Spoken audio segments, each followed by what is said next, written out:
Hello, everyone, and welcome to this edition of Let's Talk, presented by the Visiting Nurse and Hospice for Vermont and New Hampshire.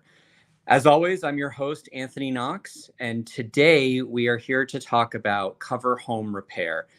This organization is it's a great organization here in the Upper Valley, and spreads their wings out as far as humanly possible. And we're here with Jeff and Kirsten to be able to talk more about the organization, what they do, how you can utilize these services, all these different facets. So without further ado, I'm going to turn it over to Jeff and Kirsten to be able to introduce themselves, and we'll go from there.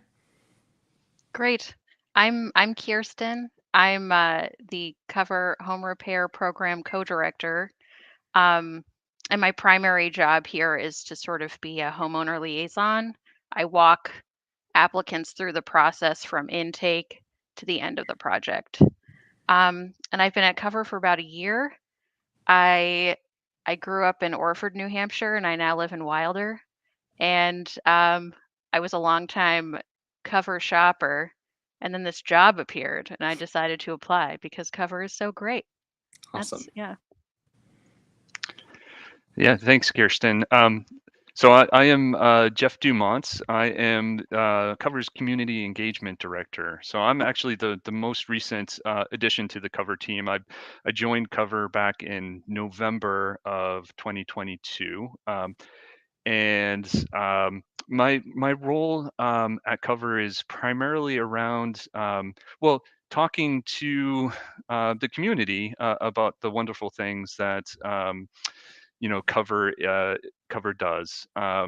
I'm also primarily responsible for coordinating all of the volunteers that we use on our projects, and we'll talk a bit more about the need for volunteers on our projects later in the presentation. Prior to coming to Cover, I worked as a data scientist at a consulting firm in the Upper Valley, and I wanted to make a pretty big change in my career path. I wanted to give back to the community a bit more and I wanted to get out. And to engage with the community. So when the opportunity arose to join Cover, I jumped at the chance. So I'm glad I did. Awesome. Well, really good, really good backstory for both of you guys to being a part of this organization. And Jeff mentioned to talk more about all the specifics, and so I'm going to let Jeff and Kirsten dive in here with their presentation. Yeah, thanks, Anthony, and thanks for having us too. We're excited to be here. So we're going to talk about a few things as part of the presentation today.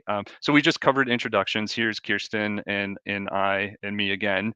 But we're primarily going to focus on what and who Cover is. And then we'll talk a little bit about the services we provide to the Upper Valley and how to apply for those services if they're of interest to you or to anybody that you interact with, in your day-to-day life. So in terms of Cover, as Anthony mentioned, we're a nonprofit organization. And our reason for existing is to provide urgent home repairs to income qualifying homeowners in the Upper Valley. And we'll talk a little bit more later on about what it means to be income qualifying. But I would point out that we do provide urgent home repairs. We can't attend to emergency home repairs just the way that we're set up. We're heavily reliant on volunteer help to get the work done, and so that takes some coordination to do. So, the emphasis kind of is on the urgent side as opposed to the emergency side of things. We're organized in 1998, and so for those of you who are quick with your math, you might recognize that we're celebrating our 25th anniversary this year, which we're really excited about. So we have plans for a big event later in the year to celebrate the 25 years that Cover has been in existence.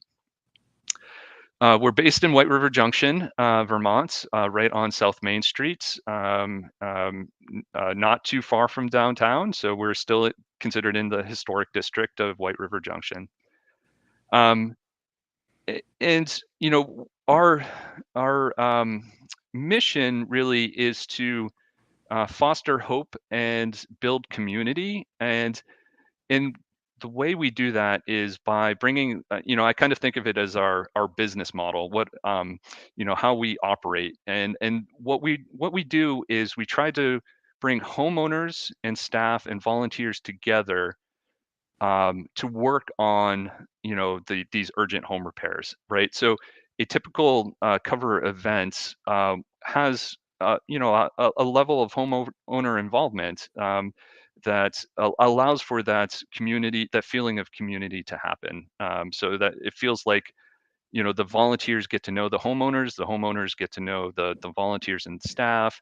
So it feels like everybody's coming together to make these improvements in the home for the homeowner. Awesome.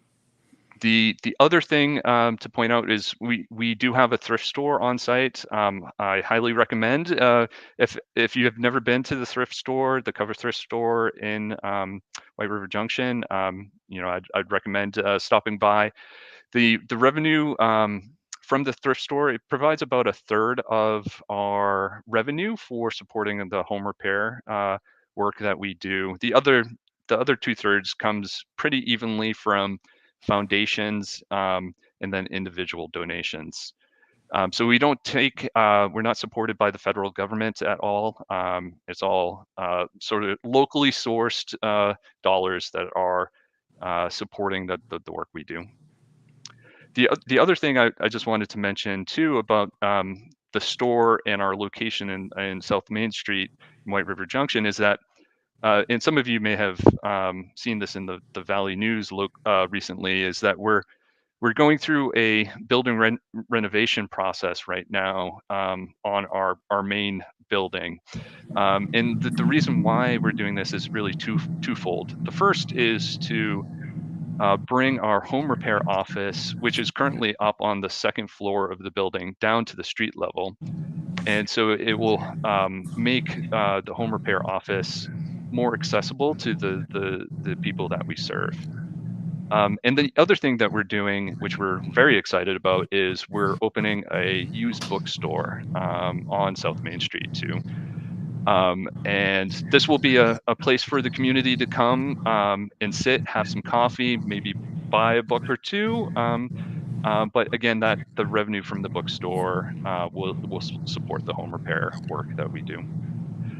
And then my favorite statistic from or factoid from the thrift store is that we're when you add up all of the stuff that we sell, it adds up to over 75 tons of appliances, building material, books, and housewares that the store is keeping. So it's not only supporting the great work that we do, but it's keeping a lot of material out of the landfill. So 75 tons. That's we were looking it up earlier. That's equivalent to about 75 Volkswagen Beetles. And that's a lot of stuff that we're keeping out of the landfill. So that's awesome.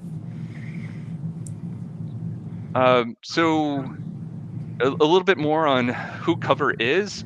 So in terms of the staffing for the home repair work, we do have 2 carpenters on staff who are highly experienced and who enjoy working with volunteers and homeowners to do the home repairs that are necessary. We also have support from the AmeriCorps system. So right now we have 1 AmeriCorps staff member. There's potential to get another staff member, AmeriCorps staff member too. Then we have operations director. That's Kirsten. I'm the community engagement director, and then we're all supported by the executive director.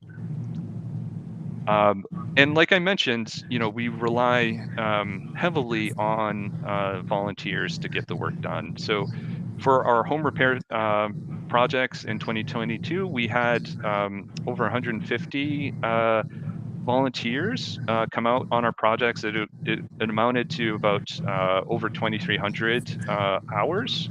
So this is great. And some volunteers are just individual volunteers who believe in our mission. We also have a lot of support from corporate groups that have community service time, and civic organizations like churches and rotaries and stuff like that have been great in supporting cover over the years. And I will say they volunteers come from all over the Upper Valley, from as far north as Bradford, Vermont, as far south as Springfield, Vermont, to the east in Sunapee, the Sunapee area, and to the west in Randolph and Braintree, Vermont. So, all right. So at this point, I'm going to hand it over to Kirsten to talk about what we actually do. Okie doke. So, I guess in a nutshell, we do work that keeps people safe, dry, and warm. And so that could mean building a ramp for someone.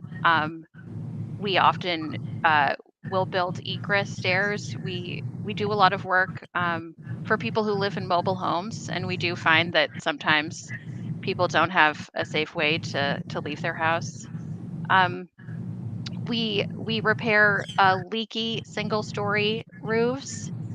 We do insulated skirting for mobile homes, and we offer weatherization services during the winter months. Um, and then we also have other safety improvements that we offer, like installing handrails and grab bars, stair replacements, and subfloor work. So we do a lot, but there are some things that we unfortunately can't cover. We don't have a plumber or an electrician on staff, so we can't do that sort of specialized work. And we also do not offer sort of heating and cooling services. And because of our insurance, we're only limited to one-story roofs. Um, and we choose projects that are volunteer friendly because we we really rely on the help of the community, and some of these jobs are just too specialized to use volunteers to help us with the project. Right. So next slide. So real quick before we jump off of this slide. Absolutely. So one question that I have. So I know it was discussed on the previous slides around urgent repairs, not emergency repairs. So and I difference the difference there. Hopefully is obvious for those watching. But what about in situations where it's not urgent, but it's something that an individual might need? Like in particular, I'm just kind of thinking about, maybe the stairs are okay. They're not the best. It's Mhm. not an urgent like safety need, but they maybe need to be replaced in the next year or something like that. Do you guys do some sort of like wait list, or if there's the opportunity to be able to help those low income people to get these things taken care of maybe ahead of time before they're actually needed to be done? Is that something that Cover Home Repair also assists with? Yeah, that's a good question. If we're at capacity for the year, it's unfortunate, but we would probably refer the individual to another organization. Um, but if we are still accepting applications, that's absolutely something we could look into. Um, and and we because of how the model works, we have to schedule projects in advance so Mhm. that we can secure volunteer labor. It sometimes takes a long time to get Okay. to find volunteers for projects, but if we are still accepting applications, it's absolutely something that we would consider. Um, we we don't commit to work until we do a site visit, but yeah, absolutely submit an application. Yeah. Okay. Yeah. All right. Yeah. Next slide. Well, I was just going Oh to yeah. add one thing to that. You alluded to this, Kirsten, but I think it's Mhm. one of the things that you're really great at is referring people to other organizations, because there are some other organizations in the Upper Valley that do similar types of work to the things that we do. And so in cases where we're not able to attend to that work, Kirsten, you've been great at suggesting other possible avenues to get that work done. So I do echo what you said, Kirsten, about like you should apply, and as part of that, Kirsten will be in touch and talk through the work that needs to be done. And if cover can't attend to it, there will be potentially some recommendations on other organizations that might be able to help. Gotcha. Okay. Okie doke. Okay, so our weatherization services, that's a program that we run between late November to mid-March. Um, our home repair program starts about now and it goes until November. So we're doing outside work when we can in the warmer months, and weatherization work um, in the colder months when we can do indoor work. And so our weatherization work focuses primarily on air sealing. So we do air sealing around windows. Um, we we foam and caulk where there are cracks. We put gaskets on doors and sweeps on doors. Um, we don't do a ton of insulation work, but we do a little bit um, by sealing and insulating box sills where homes meet their foundations. We can seal and insulate ductwork, and we also custom build interior storm windows. Um, our work, I would say, dovetails with the community action programs.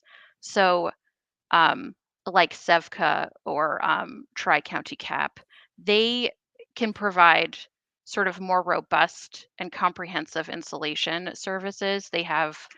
Um, they sort of have the tools and resources to do those deeper insulation jobs, but we've sort of we found this niche where we can really just, yeah, focus on air sealing and complement the work that they do. Um, so I would encourage folks to certainly apply for work by the CAP agencies and also consider us. Yeah. All right. Next slide. Okie doke. So for eligibility, we work within a 45-minute drive of our office, and that's on both sides of the river in New Hampshire and Vermont. Um, we use Google Maps to determine if we're within 45 minutes. And then we have income qualifications. We use 60% of area median income, and there's a little table here. Um, this information is also on our website and in our application, which is available on our website. Um, if you don't have access to the internet, you're welcome to give me a call, and my number will be at the end of the presentation, and I can get your mailing address and mail you an application. Um, Again, urgency. We do projects that are urgent and that are not regular maintenance or emergencies. We sometimes get phone calls about people looking for uh, painting their trim or yeah, like painting phone calls, and unfortunately we just don't address those things. That's not in our scope. And then again, emergencies, if something is super critical and has to be attended to within, a day or less, um, we can't unfortunately attend to that. In fact, we really demand a number of weeks before we may be able to attend something. We we choose projects that are volunteer friendly. Um, we we can't take on projects that are too specialized because that just may be inaccessible to the folks that we're working with to get the project done. And finally, homeowner involvement is very important to us. It looks different for everyone. There are some homeowners who can volunteer beside us on the project, but we do work with a lot of people who may have disabilities or who are older. And homeowner involvement could be just chatting with us on the workday, um, making a meal for staff and volunteers, and we generally find people have a good time when everyone's participating in some way, and when people are having a good time, um, they may share, the great experience they had with cover. um, Maybe we'll get a volunteer to return. It's sometimes hard to quantify, but yeah, we think having a positive experience where everyone is somehow engaged on the workday, is really wonderful. That's awesome. Yeah. Next slide. Okie doke. So how to apply? Um, our application is available online, and you can fill it out and submit it online at coverhomerepair.org. You can also give me a call, and I'm happy to mail you an application. Our application is not very demanding. We don't ask for, pay stubs or tax returns. It's all um, sort of honor based, and it's very straightforward. Um, Again, our home repair season and our weatherization season are during different times of the year. And so right now we are accepting home repair applications, but our weatherization application will be available in July, because that work happens during basically, during the winter time. Um, okay, next slide. So after you apply, I would be in touch to confirm that I've received the application. And then at a later date, we would set up a time to schedule a site visit. So the application and the site visit sort of represent this sort of two-part qualification process. The application, we, see if you're in our service area, if you income qualify. Um, and maybe some of the work you're describing sounds like something that is within cover scope. When we schedule the site visit, we can determine if the work is really truly is within cover scope, and that's a time where we take measurements. Um, we get more information about the situation, so that if it is work we can do, we can prepare for a future workday. Um, and then later we'll schedule a work day. If it's a small project, it may be a day or less. If it's a larger project, typically it could be, 2 to 3 days. Um, and then yeah, and then we would do the project, which is exciting. Hopefully with the support of volunteers and the homeowner in some way. Okay, next slide. All right. So I think I'm going to take it from here. Thank you, Kirsten. So for anybody who might be interested in volunteering on our projects, there's really no experience necessary to help on a project. As I mentioned previously, we do have trained, experienced staff who are working on the work sites, who love to teach people how to, say, use a chop saw, or how to use an impact driver, or how to install metal roofing on a mobile home. So we as part of um, the work day, there will be some training, and both on how to do the particular task, and how to do it safely. Cover will provide all of the tools that are necessary and safety equipment. And you might think, well, it's home repair, it's carpentry. I might not feel comfortable going up on a ladder to install a roof. What our field staff will do is that they find the right task for everyone's skill set. So if you're helping on a roof project, but maybe you're afraid of heights like me, you don't want to go up on a ladder, they'll find you something to do on the ground that pushes the project forward. So there's no long-term commitment as well as part of volunteering. You can just come on over for a single day work day, but it's a great way to get to know and give back to your community. And so what we do is we advertise all of our work days and schedules on our website, which is coverhomerepair.org. And so if you are interested and want to sign up, you can go to coverhomerepair.org and sign up online. And then lastly, just to talk a little bit more about our store, because we're really proud of it. Like I mentioned previously, all of the proceeds go to support the home repair and weatherization work that Kirsten just described. Currently, it's open 6 days a week, Monday through Saturday, 10 a.m. to 5 p.m. And we accept donations daily, basically anytime between 10 and 5. The other thing that's kind of unique about Cover and the thrift store is that we own our own box truck, and we do send that box truck out to do pickups for the store. So if there's something that might be too big to fit into your car, but you want to donate, that might be a possibility.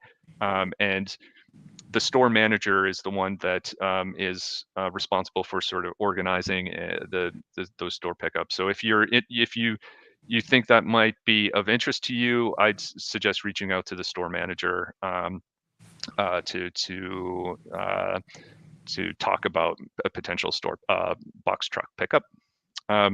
We talked a little bit already about the books and used bookstore that we're very excited about. And the store itself is very volunteer friendly. We do have a large number of volunteers in the store who are helping to run the cash register, sort and price donations, to go out on the box truck to help pick up new donations. So if you're if maybe you're not interested in helping on a home repair project, but if you want to help in the store instead, there's certainly opportunities for that as well. So I think that might be our last slide. So yeah, at this point, if there's any questions, Anthony, if you have any questions, we're certainly happy to answer what we can. Perfect. Yeah. So I do have a few questions just kind of based on what was presented. So I think the very first question that I have is, so Kirsten, you had mentioned several times around accepting applications, and obviously there's only so much time, so many volunteers, so many things like that. Is there kind of a, I don't know, I guess a magic number of applications that you guys are, will accept to begin with, and then as maybe a project that you guys thought was going to take 2 days only takes half a day, so now you may have the ability to to add a few more things here and there. Do you so I guess the question is, what's the magic number as it relates to the amount of applications that you guys receive or can receive, and then how many projects do you guys kind of aim to try to do in a year? Yeah. So last year we did about 70 projects during home repair season. So that's I think our goal is to achieve maybe close to 70 this year. And something to note, I would emphasize submitting your application sooner than later. It was mid to late July last year when we were at capacity. We had received we had achieved our threshold, I guess. So I would just emphasize again, try to submit your application earlier in the year. Um, and if we do find that a project takes less time than we had anticipated, ideally, if we can turn around a project and schedule that with homeowners and volunteers, we absolutely will love. That's always a goal, is to try to fit in extra work if we can. And sometimes we can do small projects which may not even require volunteers. We may be able to achieve those in house. So there may be opportunity to squeeze in other projects if we can. Yeah. Perfect. Yeah. And so then, yeah, that actually kind of leads into my next question as far as, um, you know, at these different with these different projects that come up, and the individuals that are volunteering and things like that, what are typically the projects where you need several volunteers, some projects where maybe one volunteer is really all you need, and then the other projects, like you had said, where you may be able to just take care of it in-house. Yeah, so projects that absolutely need volunteers that we do are our roof projects. Usually, the number of volunteers can sometimes vary depending on what day of the project it is. So we our projects happen on Thursdays, Fridays, and Saturdays. That's when we typically schedule work. And a roof project can take the whole span of time, the 3 days. And the first day we would need maybe 6 to 8 volunteers, and the second day 4 to 6, and the final day maybe 2 volunteers, or maybe that's something we can finish up in house. Um, let's see, ramp projects are similar. They would take, a similar number of people, and depending on the size of the ramp and depending on the size of the roof, um, that eh, timing can be a little bit different. Our insulated skirting projects, I think we can accommodate maybe fewer volunteers. Mhm. Um, I would say maybe 4 to 6 on the first day, and perhaps 4 to 6 on the second day. Insulated skirting, I think those are typically 2-day jobs. And then our smaller projects, which could be building a set of egress stairs, for instance, for a door that's 30 inches off the ground. That may be, um, one of our staff members and 2 volunteers, for instance. Gotcha. And sometimes when we do work inside of mobile homes, like replacing rotten subfloor, um, they can be really tight spaces. So even if it's a big job, we may not be able to accommodate a lot of people because it's such an intimate, sort of tight space. So yeah, depending on the size, we may ask for 1 or 2 volunteers, or we may do it in house. Yeah, Okay. it really depends. Okay. Yeah. And then, so as far as from like the staff perspective, so like on that one slide, you kind of laid out the specific staff that you guys are hiring to, or have hired to be doing these projects. Do you guys have the flexibility of being able to do multiple projects in that 3-day time period, kind of based on, maybe you have a bunch of stairs that need to get, installed. So, a staff member can go in separate directions, to 2 different houses, and you guys have, a few volunteers that are helping out with that. Or do you guys try to, you've got a list of 20 projects, you had, all hands on deck, 1, 2, 3, 4, 5, all the way down to 20. Kind of how do you guys do that, the staffing model for these different projects? Yeah, so I'll take that one. Again, it depends on the size of the project, and so we just recently completed a ramp project in Charlestown, New Hampshire, and all 3 of our carpenters, field staff, were there for that project, and it was with 8 volunteers. So that was a big project, and so all of the staff needed to be there to assist with that project. But for our smaller projects, certainly we can, we do separate into smaller teams. So we'll have two work crews going, and they could be definitely in different places in the Upper Valley on the same day. Um, but again, it just really depends on sort of the scope of the work that needs to be done at the work site. Gotcha. And then from the volunteers perspective, so, again, it looks like there are a ton of opportunities for people to be able to volunteer in a bunch of different facets of the job. So I mean, again, based on your comfort, your skill level, whatever the case may be. And in the, again, your 25th anniversary this year, have you guys had, you know, consistent volunteers? Like there's somebody who's been volunteering, for years and years, or do you guys tend to, people come on and maybe work, two or three projects and then they're done, kind of thing. Like talk to me a little bit about just kind of the your retention around your volunteers.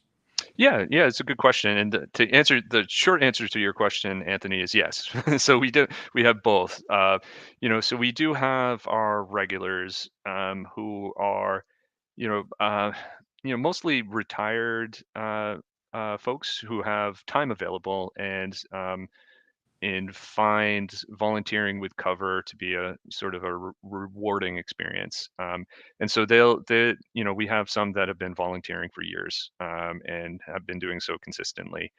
And then we have, a group of, I like to think of them as sort of people who are new to the Upper Valley and have some time available and have been volunteering to get to know the community a bit and to also get to meet some new people as part of their and so they'll come for a few months as they get up to speed in the Upper Valley, and then they've kind of dwindle off. And then we do have sort of individuals who volunteer as part of their um, customer, or sorry, their community service time allotment that they get as part of their as a benefit as of their employment at there are a number of great Mhm. organizations in the Upper Valley that have this benefit available,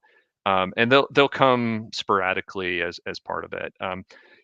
We have seen a drop in the number of volunteers who come to our projects, largely due to we think, the COVID pandemic, yeah, early on in the COVID pandemic, we weren't running as many work crews. It was harder, just for safety reasons, to get a large group of people together. That it seemed unwise to do that. So, we did see, a pretty sizable drop in the number of volunteers. Up through last summer. So we're working hard to sort of get people back, but yeah, it's a real issue. Awesome. And so I think probably my last question for you guys, I obviously with the pandemic that I'm sure caused a lot of challenges for volunteers and things like that. And so in the 25 years that you guys have been functioning, I say you guys like you've been there all 25 years, but for for the organization itself and things like that, um, kind of what is kind of the average number of jobs that you guys do on a yearly basis, and the twofold with that is how much did the pandemic impact the amount of service and support that you guys could provide to low income families?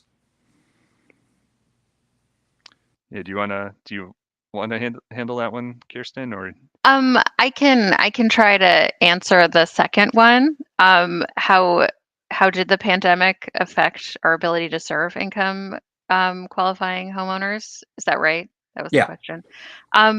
We so it certainly did. We elected not to do indoor work for much of that period. So if we were able to schedule work, it was all outdoors, and um, limiting the number of people involved in the project, and uh, taking precautions by wearing PPE when needed. And even today, some homeowners request that we wear masks on work days, which we absolutely will accommodate. Um, Beautiful. and yeah, and we try to make the homeowner feel as comfortable as possible. I'm not entirely sure about the first question. Jeff, do Okay. you have an idea? Yeah, I don't have the numbers in front of me. My just like I do think we've seen a drop in the number of projects that we're able to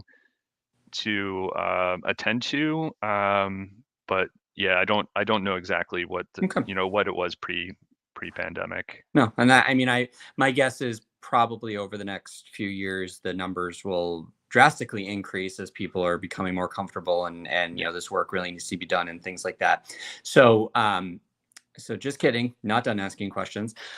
So the application process. So, Kirsten, you had mentioned that, you are now taking applications for, some of the outdoor, kind of stuff, not the weatherization stuff.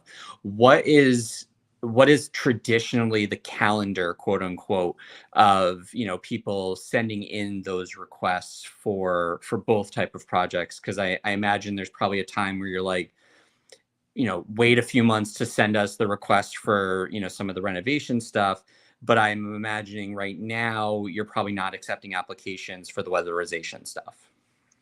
Yeah, so that's right. We're not accepting weatherization applications.